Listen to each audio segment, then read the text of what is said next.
সম্প্রতি মারমা কিশোরীকে সংঘবদ্ধ ধর্ষণের অভিযোগে উত্তপ্ত হয়ে ওঠে পার্বত্য জেলা খাগড়াছড়ি। ঘটনার এক সপ্তাহ পরও পাহাড়ি এই জনপদে কাটেনি আতঙ্ক।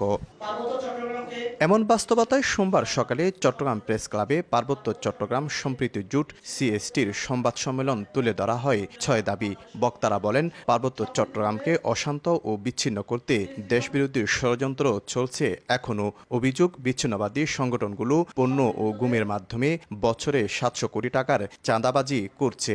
৭০০ কোটি টাকা এরা বাৎসরিক আপনার চাঁদা উত্তোলন করে। সেই টাকা দিয়ে ওরা অস্ত্র কিনছে এবং বাংলাদেশকে বিচ্ছিন্ন করার জন্য ওরা গভীর চক্রান্ত চালাচ্ছে। আঞ্চলিক সংগঠনে অস্ত্রের মুখে জিম্মি করে পার্বত্য চট্টগ্রামের নাগরিকদের কাছ থেকে যে জিম্মি করে টাকা নেওয়া হয়, ওই টাকার পরিমাণটা বলছে ৭০০ কোটি টাকা। তাদের অভিযোগ, সরকার ৭৫% শান্তি চুক্তি বাস্তবায়ন করলেও স্থিতিশীলতা ফেরেনি পাহাড়ে।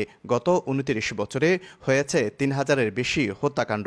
অতীতে যে সমস্ত সন্ত্রাসী কার্যক্রম, চাঁদাবাজি, গুম, খুন ইত্যাদি যে সমস্ত অপকর্ম কাজ করেছেন এবং করে যাচ্ছেন, বিশেষ করে পার্বত্য চট্টগ্রাম আঞ্চলিক সংগঠন ইউপিডিএফ জেএসকে আমি বলতে চাই, আপনাদের সমস্ত অপকর্মগুলো ত্যাগ করতে হবে এবং রাষ্ট্রবিরোধী, দেশবিরোধী, ভিনদেশি এজেন্সি নিয়ে আপনাদের যে সমস্ত প্রজেক্ট নিয়ে কাজ করতেছেন, পার্বত্য চট্টগ্রামে এই সমস্ত কাজগুলো আপনারা প্রত্যাহার করতে হবে। আমরা চাই পার্বত্য চট্টগ্রামের সম্প্রীতি আসুক, পার্বত্য চট্টগ্রামের মানুষ, পাহাড়ি, বাঙালি সকলে মিলেমিশে বসবাস করুক এবং পার্বত্য চট্টগ্রামের সকল প্রকার উন্নয়ন কর্মকাণ্ড সরকার করুক। ইউপিডিএফ ও জেএসএসকে দেশবিরোধী কর্মকাণ্ড বন্ধের দাবি জানান তারা।